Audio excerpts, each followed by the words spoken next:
अस्सलामुअलैकुम, welcome to Pakeezah kitchen. कैसे हैं आप तमाम लोग? उम्मीद करती हूँ खैरियत से होंगे। तो आज आपके लिए बनाऊंगी करेले की बहुत ही मज़ेदार सी रेसिपी। तो आज हम बनाने वाले हैं करेले गोश्त। कुछ लोग करेले नहीं खाते हैं, कड़वाहट से इसकी परेशान होते हैं, तो इसको बनाने का ऐसा तरीका बताऊंगी जिससे इसकी जो कड़वाहट है वो बिल्कुल ख़त्म हो जाएगी। और करेले फ़ायदेमंद बहुत हैं खाने में। अगर आप इसको बनाएंगे तो ये आपके जिस्म में खून की सफाई का काम करते हैं, तो इसके लिए करेले आप ज़रूर खाया करें। तो यहाँ पर मैंने 1 केजी करेले ले लिए हैं और आपने इसको इस तरह से खुरच के इसका जो ऊपर की स्किन है उसको उतारना है।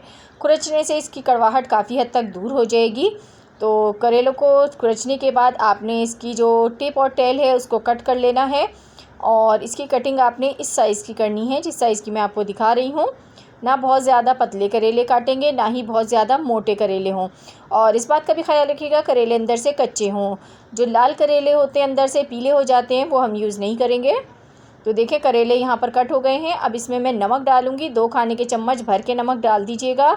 और नमक डालने के बाद इसको हम थोड़ा सा मिक्स करेंगे और मिक्स करने के बाद आपने इसको धूप में रख देना है।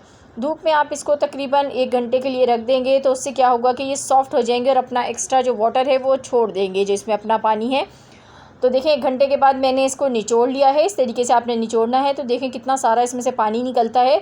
तो ये पानी कड़वा होता है, तो इसको शुगर के पेशेंट पी सकते हैं, लेकिन इसमें नमक बहुत ज़्यादा होता है, इसको ना ही पिएँ तो ज़्यादा अच्छा है। तो इस तरीके से आपने इसको निचोड़ के और करेलों को निकाल लेना है। सबको निचोड़ लें, इससे जो करेलों की कड़वाहट होती है वो काफ़ी हद तक कम हो जाएगी। और आगे मैं आपको मज़ीद टिप्स बताऊंगी इसकी कड़वाहट को दूर करने के लिए। तो यहाँ पर देखें मैंने सारे करेले हैं ये सब मैंने निचोड़ लिए हैं और एक बार इसको फिर पानी से वॉश करके इसको एक बार फिर निचोड़ेंगे। उसके बाद मैंने इसे ऑयल में डाल दिया है फ्राई होने के लिए। तो फ्राई करने से इसका जो जायका है वो भी बढ़ जाएगा और इसकी जो कड़वाहट है वो भी दूर होगी। तो आपने इसको फ्राई करना है, इतना फ्राई करेंगे कि इसका जो कलर है ना ये थोड़ा सा चेंज हो जाए, उसमें जो एक्स्ट्रा पानी होगा वो भी ड्राई हो जाए। तो देखिए बिल्कुल परफेक्ट हमारे करेले इस टाइम फ्राई हो चुके हैं। इसी तरह के आपने करने हैं। अब इसको निकाल लेते हैं।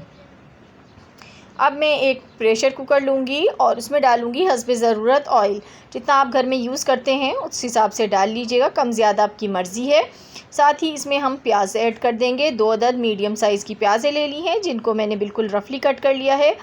ये डाल के इसको मैं ऑयल में फ्राई करूँगी जब तक इसका कलर थोड़ा चेंज ना हो जाए। तो देखिए प्याज का कलर थोड़ा सा चेंज हो गया तो मैंने इसमें 1 छोटा खाने का चम्मच लहसुन अदरक का पेस्ट डाल दिया है और इसको डाल के हम तकरीबन 30 सेकंड के लिए इसके साथ फ्राई करेंगे। तो यहाँ आप लोगों से छोटी सी रिक्वेस्ट है, जो लोग वीडियो पर न्यू हैं जल्दी से वीडियो को लाइक, चैनल को सब्सक्राइब और बेल को नोटिफिकेशन पे कर दीजिए।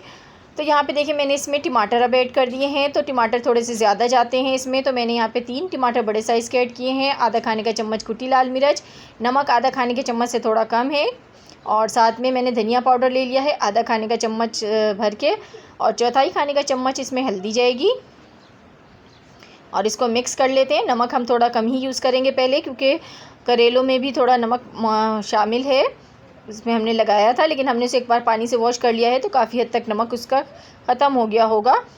तो अब मैं इसमें पानी ऐड कर दूंगी। इतना पानी शामिल करें कि ये जो गोश्त है ये गल जाए। तो मैं ½ केजी गोश्त इसमें इस्तेमाल कर रही हूँ, आप अपनी मर्ज़ी से गोश्त कम ज़्यादा कर सकते हैं। अब मैं इसमें डालूँगी यहाँ पर थोड़ी सी लाल मिर्च पाउडर आधा खाने का चम्मच और इसको कवर कर देंगे। तो देखिए मैंने इसको तकरीबन 20 मिनट के लिए कवर कर दिया था। तो यहाँ पर गोश्त जो है वो बहुत अच्छे से गल चुका है। तो इस स्टेज पर आपने जब इसमें थोड़ा सा पानी रह जाए तो करेले ऐड करने हैं, क्योंकि करेले भी हमें भी गलाने हैं, वो कच्चे हैं। तो ये डाल के इसको मिक्स कर लेते हैं एक बार। और मिक्स करने के बाद आपने इसको फिर से कवर कर देना है तकरीबन 5 मिनट के लिए, जब तक करेले गल नहीं जाते। तो देखें 5 मिनट के बाद हमने जो है इसकी जो लिड है ये हटा दी है और करेले जो हैं वो हमारे गल चुके हैं। अब जो इसमें आपको पानी नज़र आए एक्स्ट्रा वो आपने जलाना है और इसको इतना भूनना है कि ऑयल सरफेस पे आ जाए। तो इसका सरफेस पे ऑयल आ गया है। लास्ट में आपने सिर्फ ग्रीन चिलीज़ डालनी है और गरम मसाला पाउडर डालना है। तो ये 2 चीज़ें आपने एंड में इसमें यूज़ करनी है। तो मैंने मिर्चें डाल दी हैं। अब मैं इसमें गरम मसाला पाउडर डालूँगी आधा खाने का चम्मच, होममेड है, इसकी रेसिपी भी मेरे चैनल पर मौजूद है। तो इसको मिक्स कर लेते हैं। तो ये सालन बनके बिल्कुल रेडी हो गया है। अब हम इसमें लास्ट चीज़ ऐड करेंगे, जिससे जो इसमें कड़वाहट थोड़ी बहुत भी बाकी होगी वो भी ख़त्म हो जाएगी। तो इसमें हम डालेंगे लेमन जूस। तो 1 नींबू का रस आपने इसमें डालना है निचोड़ के। तो फ्रेश लेमन जूस आप यूज़ कीजिएगा। मैंने निकाल के इसमें डाल दिया। तो देखिए कितने ज़बरदस्त मज़ेदार से करेले बनके रेडी हो गए हैं।